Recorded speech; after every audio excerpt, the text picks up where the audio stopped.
नमस्कार दोस्तों, कैसे हैं आप साथियों। हम सभी यह तो जानते हैं कि श्राप और वरदान दोनों ही अपना प्रभाव अवश्य दिखाते हैं। अब ये चाहे मनुष्य हो या देवी देवता, सभी पर ये अपना प्रभाव जरूर दिखाते हैं। आइए जानते हैं ऐसी कुछ घटना जो गणेश जी और चंद्रमा के बीच में घटी। दोस्तों, एक बार की बात है जब गणेश जी अपने चूहे पर सवार होकर कहीं जा रहे थे। रास्ते में अचानक सांप के आ जाने से चूहा डर गया और गणेश जी गिर पड़े। चंद्रमा को गणेश जी की इस स्थिति को देखकर हंसी आ गई और उसने गणेश जी के गोल मटोल स्वरूप का मजाक बनाया। तो इससे गणेश जी नाराज हो गए और गणेश जी ने नाराज होकर फिर चंद्रमा को श्राप दिया कि जिस किसी ने भी मेरी इस जन्म तिथि पर आपका दर्शन किया उसे कलंक का सामना करना पड़ेगा। इसीलिए भाद्रपद की जो शुक्ल चतुर्थी की जो तिथि होती है उस दिन के चंद्रमा को दर्शन करने का निषेध बताया है। कहा जाता है कि इस दिन जो भी कोई चंद्रमा के दर्शन करता है उसे कोई भी कलंक का सामना करना पड़ सकता है और इसे कलंक चतुर्दशी के नाम से भी जाना जाता है।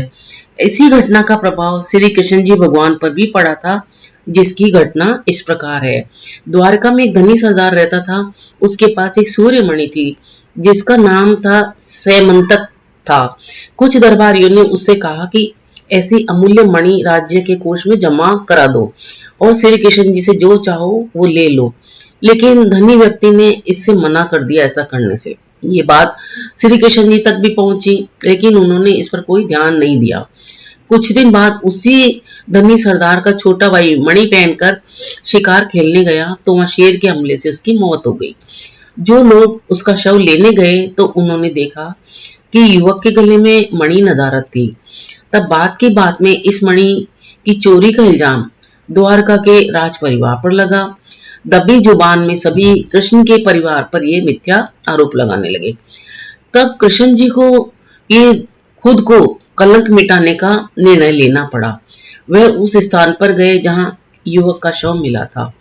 वहां से शेर के पैरों के निशान पर पीछा करते हुए वह एक गुफा में पहुंच गए, जहां उन्होंने एक कन्या को उस मणि से खेलते हुए देखा। श्री कृष्ण जी ने जब उस कन्या से मणि मांगी तो कन्या ने अपने पिता को आवाज दी। बेटी की आवाज पर श्री कृष्ण जी के सामने एक रीछ आ गया और उन्हें ललकारने लगा।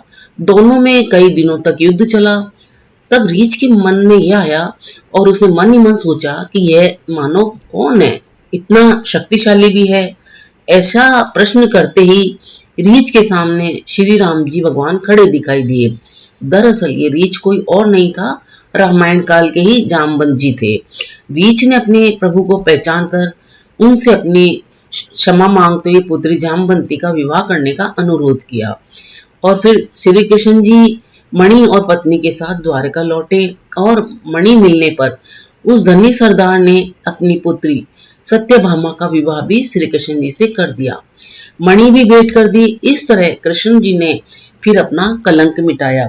लेकिन धर्मशास्त्रों में कहा गया है कि भाद्रपद शुक्ल चतुर्थी के दिन जो भी कोई चंद्रमा के दर्शन करता है तो गणेश जी के श्राप के कारण उसके जीवन में कोई कलंक या कोई आरोप अवश्य लग जाता है। तो दोस्तों, ये तो है एक धार्मिक जो धारणा और श्राप है वो फलता भी है, तो हो सकता है ये सही भी हो, इसलिए लोग इस दिन चंद्रमा का दर्शन करना उचित नहीं मानते हैं।